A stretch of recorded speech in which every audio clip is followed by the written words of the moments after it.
Hello students, welcome to chapter 10.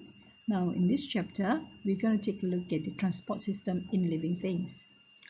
So what are the areas in which we're going to talk about will be the parts that make up the human as well as the plant transport system.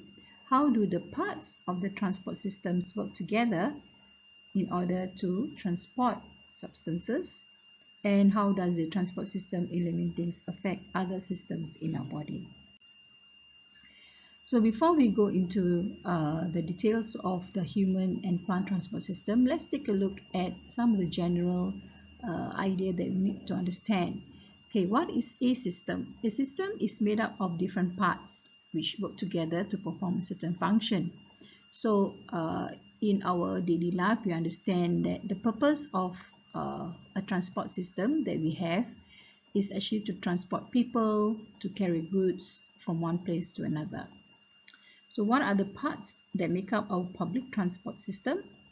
They are the vehicles like the cars, lorries, vans, loads, bicycle, and on and on. And these will then travel on roads, which will then lead to our destination. So we do have a transport system like we have in the public roads. Okay, in our body, because we are multicellular, I'm sure you can remember what is the meaning of multicellular. It means that we are made up of many cells.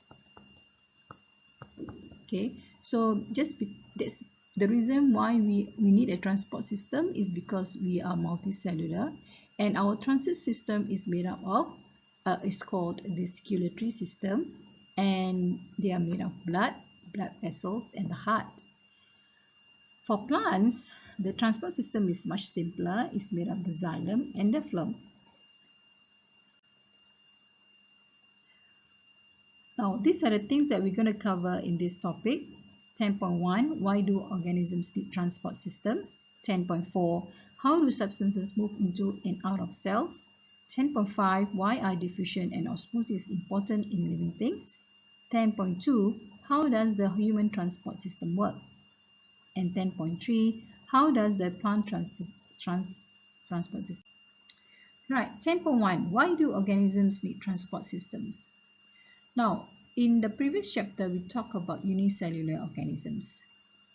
So unicellular organisms, they are only made of one cell, and they carry out all their processes within itself.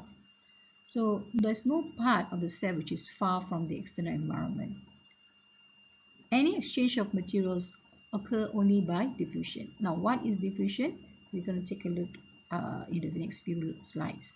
So in the meantime, your teacher can actually show you this video right in the YouTube link that actually shows to you how the exchange of substances take place between the amoeba and the surrounding. So in this picture itself, you can see that this is the amoeba.